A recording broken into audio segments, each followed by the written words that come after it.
internet, it is me, Real American Politics, back in with a new video, and today it is time that we do the first look at the 2024 Wisconsin Senate race. That's right, we're a couple of years away from this election, but it's still a critical one for the Republicans. So much so that we'll be discussing potential candidates for Republicans, discussing the strength of Tammy Baldwin, or kind of how overrated she is as a candidate. Now, before we continue with today's video, I hope you enjoy these type of videos. If you do, smash the like button down below, subscribe, share with your friends, hit that little bell, follow the Twitter account in the description down below, and join the channel today. That is right, folks, for just 10 cents a day, you can join Real American Politics, only 10 cents a day. That's a phenomenal deal to help support the daily content. We all love that daily content, so I hope you join today. All right, folks, let's get into it. The 2024 Wisconsin Senate race.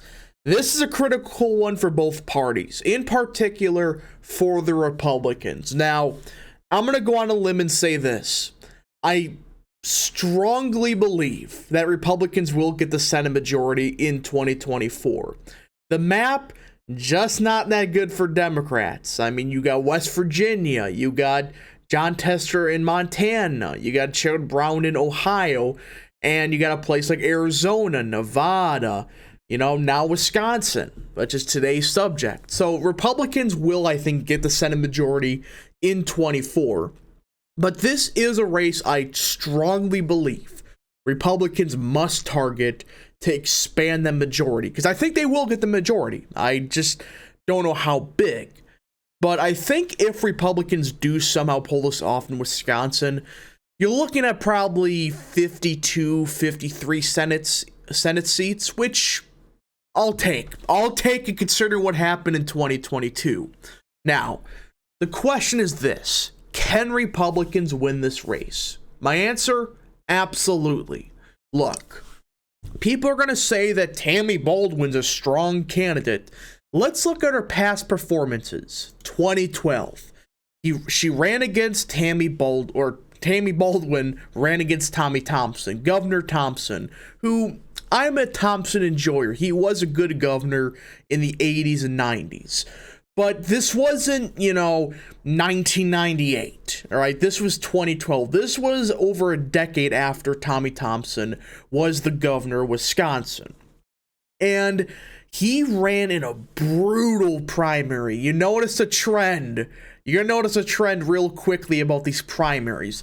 Tammy Baldwin did not face any serious challenge. She was the only serious candidate in the Democrat primary. Now, the Republican primary, on the other hand, it was a total shit show. You had Tommy Thompson, Jeff Fitzgerald, etc. A lot of major candidates. And it wasn't just like one or two candidates got, 10% of the vote. No, look at this. 4 candidates got at least 12% of the vote. Tommy Thompson got 34% and barely held on. This is a big reason that I believe Tommy Thompson lost this race.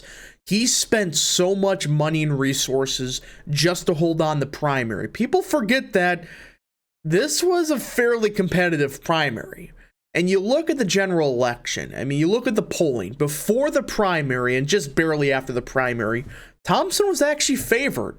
But then towards the end, Thompson just had no resources. His campaign kind of stayed stagnant at like 46, 47%, while Baldwin was able to pick off a lot of these undecided voters, which you could attribute definitely to the lack of resources Thompson did have at the end of the election. I mean, Tommy Thompson spent $9.5 million, but a lot of it was during the primary, and even the head of the Republican Party of Wisconsin, he pretty much said that, yeah, the competitive primary drained Thompson of his resources. If Thompson did not have a competitive primary, Baldwin would have lost this race. She absolutely, I think, would have lost it. Plus, you had Mitt Romney on the ballot that I think kind of dragged Thompson down a bit. I mean, Obama won this state significantly in 2012 and 2008. If it was anybody but Romney, I think this would have been a significantly closer race. Rick Santorum, I think, would have helped Thompson get this within like a couple points.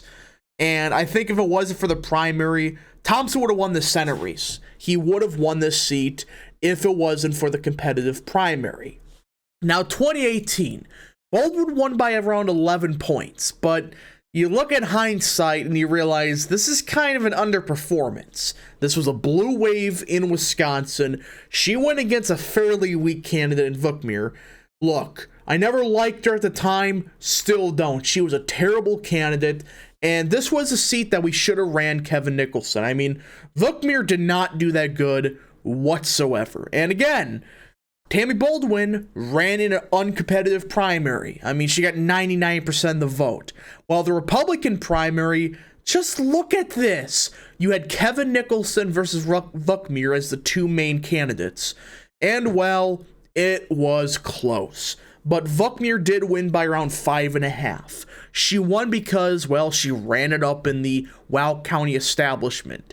That's why she won. Now, she ran a pretty bad campaign, but still, if this was Nicholson, he would have got crushed in the rural parts of the state. I mean, look at this. Look at this county map right here. You see a lot of this blue in southwest Wisconsin, in the Driftless area.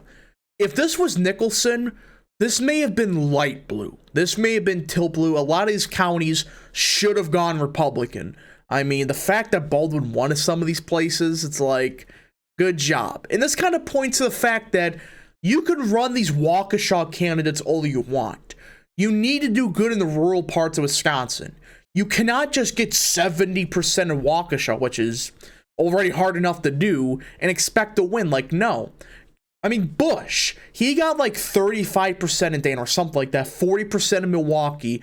He got 65, 70% in all the WOW counties. He still lost by a point. This is what I'm saying. We need to elect a candidate that's able to appeal to these rural counties. Because remember, Wisconsin, it's only like 20% of the vote comes from the WOW counties, Milwaukee and Dane combined. It's like 20, 30%. That's not a lot of the vote. This is one of those unique states that's closer to Iowa, which the rural counties pretty much decide the elections. And this is why, in my opinion, Republicans should run Tom Tiffany. I know a lot of people are going to say, oh, he's unelectable and all this other crap. Look, Mike Gallagher may be a decent representative.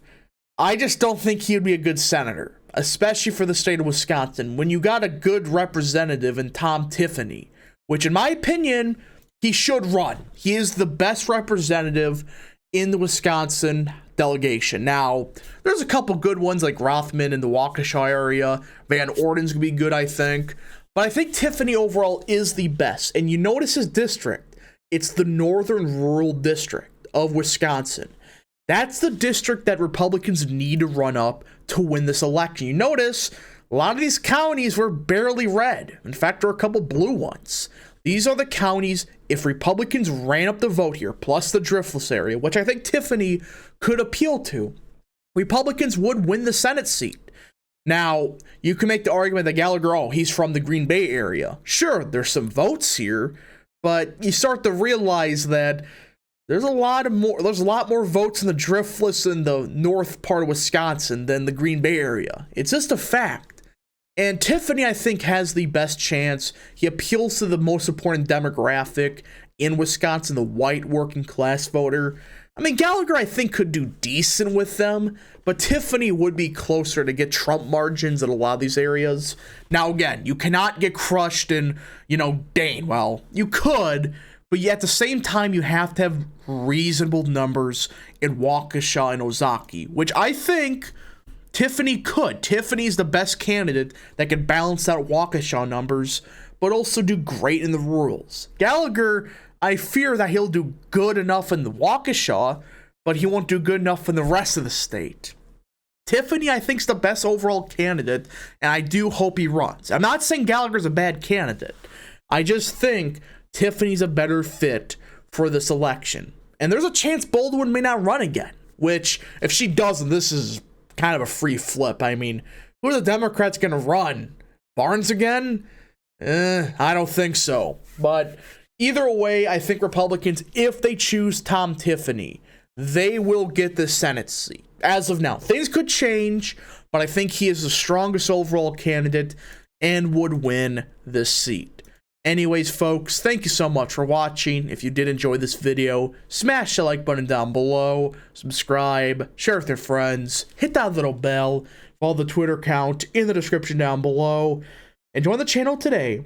Thank you so much for watching. We'll see you guys in the next video. Godspeed to all of you.